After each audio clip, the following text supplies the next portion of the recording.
Lots. We had an app called Trippy. Not a lot of people know about it because we ran it for like maybe a month or two. Our first really big push into UGC. I remember the headaches that you went through managing and finding UGC creators. Do you want to tell me a little bit about that? Yeah, for sure. UGC can be a pain. Number one, finding them, and then number two, managing them. So I'd say on the finding part, I think there's multiple ways to find them. I think there's like TikTok has a hashtag literally called UGC creators. So you can find a lot of them. And what's nice about that is that you can also see the type of content that they do, which is super cool.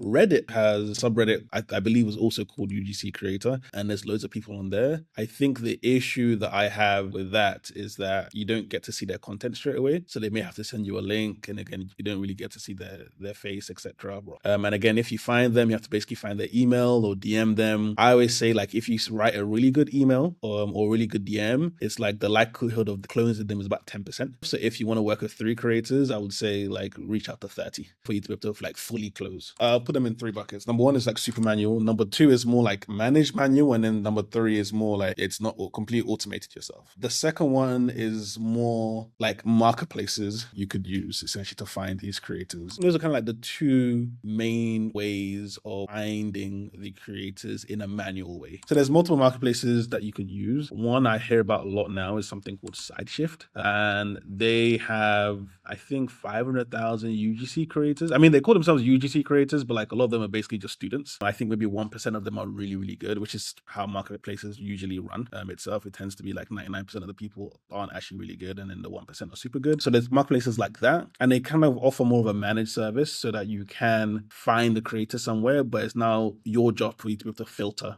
who's good and who's not.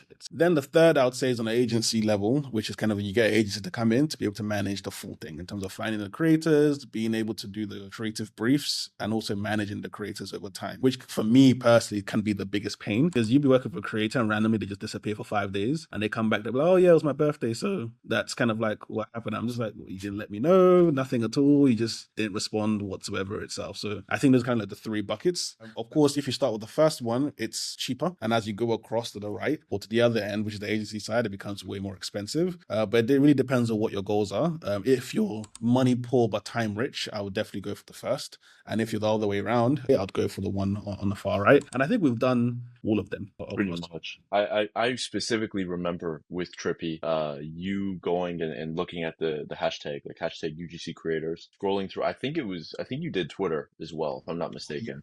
Yes. Yeah. Eventually, I think after like a week of like basically looking every single day through all these people that were DMing you and replying to your tweet, you finally landed on like 3 that seemed pretty good. We had them on like a retainer for a full month, paid up front half. And then that one woman, she just didn't start when she said she was going to start. And this is what you alluded to earlier, right? Like you hit him up and you were like, yo, why haven't you started yet? And she was like, oh, it's my birthday week. So I'm not working this week. And it's like, you could have told us that before. And we're pretty flexible. You could have told us that. I think she ended up being fine after that, but it was like just that one weird thing. And that's kind of what you're talking about, right? Where like if you're money poor but time rich, like you're putting up with that now. Like that is what you're dealing with on the regular. I've also seen like, this is another thing, which is like, if you're really, really time rich and you're good at content yourself, I've seen a lot of founders like try and do the content themselves and be their own UGC creator. Again, I'm terrible in front of the camera. Like even right now, I'm just kind of like this isn't for me at all. But it's just like, I've seen a few people do that and it's worked out for some of them. I know there's a guy called Jack Fricks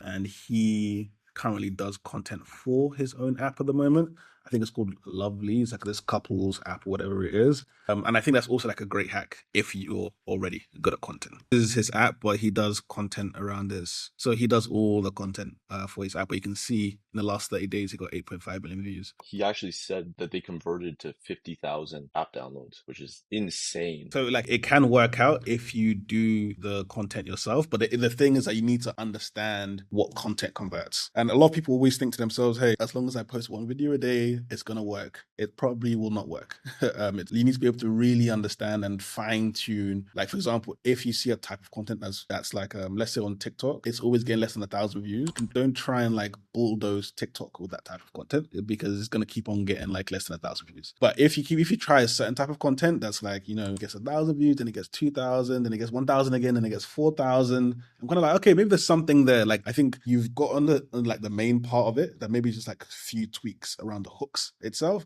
I can get something that really takes off. So this is something else I've also seen people do. What you're talking about now, I think, is an issue that we also ran into during Trip because it was like kind of our first foray into UGC content. We kind of gave the creators free reign into figuring out what content format made sense, what videos performed well. And that can work at times, right? But I think what happens a lot of the time is like we've discussed this a lot. There's a lot of UGC creators that are very good at producing videos, but they're not so good at that like analytical business side where they will produce gorgeous videos. They'll be funny, whatever, but like they're not getting past that like maybe 10,000 view mark, and they'll just keep bulldozing that same video, which like is never going to go above that. And that's really where like either you having your own knowledge of what videos will convert, what kind of content will perform well is really important, or having like a manager or an agency or something where like they have dedicated content teams where they're writing scripts, or at least they're seeding ideas for these creators to then go make stuff. I think that was like, I'm not going to say one of the bigger mistakes because like we learned a lot from it and it didn't perform terribly,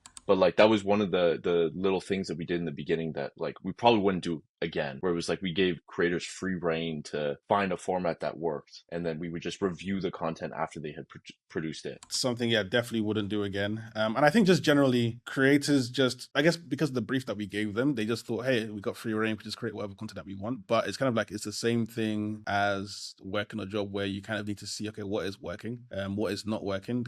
Be very quick in stopping what is not working to be able to try different things, right? Because at the end of the day, what we're trying to do here is that, for example, with Praise, when we end up working with the agency, so agency we end up working with is a company called Plutus. I've actually worked with them across 2 apps myself. Something that I learned from them was kind of like you want to try a hook and then try it like 4 times, essentially. And then if none of the 4/5 times it hasn't gotten over a certain amount of views, let's say like 1,000 views, for example, immediately can it move to something else. And that's kind of like the best way for you to kind of go through all these things. And I would use that going forward with any kind of creator that we work with. So like what was that experience of like working with an agency? Because that was primarily you. I wasn't really involved in that. They had like I think it was like a 4-week onboarding you had to do with them. And I was just kind of like, bro, I don't want to do this. I just want to start straight away and start posting. They were like, no, trust me. Every client says they want to start posting straight away, but it's best, like it's always best if we fully understand things beforehand. I would had a call with Alex originally, who's like one of the founders. They'll make you fill out a document and then they use that then to create the creative brief. Then they would then select creators. I think it was 2 weeks onboarding, then 2 weeks for them to select creators before then you then start posting for 4 weeks. It's kind of like how they worked. And for me, that's very kind of like strange because I'm very much like, hey, build fast, break things, whatever, blah, blah. But they had a very clear method and end up working out because it's like it wasn't just creators should create this kind of post. It'll be like, oh, these creators need to use this sound, or for example someone's account could get shadow banned and then they would just replace that person without me having to find out about it and just be like, hey, yeah, cool, by the way, let's say this creator wasn't posting for whatever reason, shadow ban, whatever it was, blah blah, they'll replace them straight away. And it was just like, these are kind of like the tiny things that are the big issues when working with creators directly, is that sometimes you have to quote unquote overhire just so that, let's say you really want 3, you might need to actually get like 4 or 5 and then have 2 on the back burner. But again, you've now already paid for 5 just in case one of the other ones fails, so they can try and swap them in immediately. But then they need to then warm up the accounts, etc. So it just kind of like becomes this operational HR hazard that you have to do on that end. I went to them twice. That was just pretty great. It was just, everything was kind of like worked well. Every week they gave me like a report, what's working, what's not working, what creators will be focusing on something or what creators will focus on something else. So it was just pretty clear for me how things are working for sure. So a common thread that regardless if you are like money rich, time poor, or money poor, time rich, like we have to pick every step of that way, those 3 buckets, we are still picking the creators that we want to work with. I mean, I have my little list of how I select UGC creators, but I'd be very curious because I feel like you had the 2 extremes, right? You had like the hashtag UGC creator on Twitter selecting creators, and then you had like creators working with an agency that were already kind of like pre-vetted by them. So like what is your experience on the extremes of trying to find a creator, and like what makes a good creator? Like what are you looking for? First thing I look for is essentially like a CV, right? I want you to, I always ask, okay, what other apps have you worked with? What accounts do you manage? Send them to me. The reason is I want two things. Number one, I want to see whether you're consistent, because at least if I go on your TikTok profile, I can see if you posted daily, which is what most apps want, or were you kind of like in and out, 4-day gaps, 5-day gaps, blah, blah. That just shows more professionalism on that side. And then number two is, then I can then be able to see, are you able to do different types of content?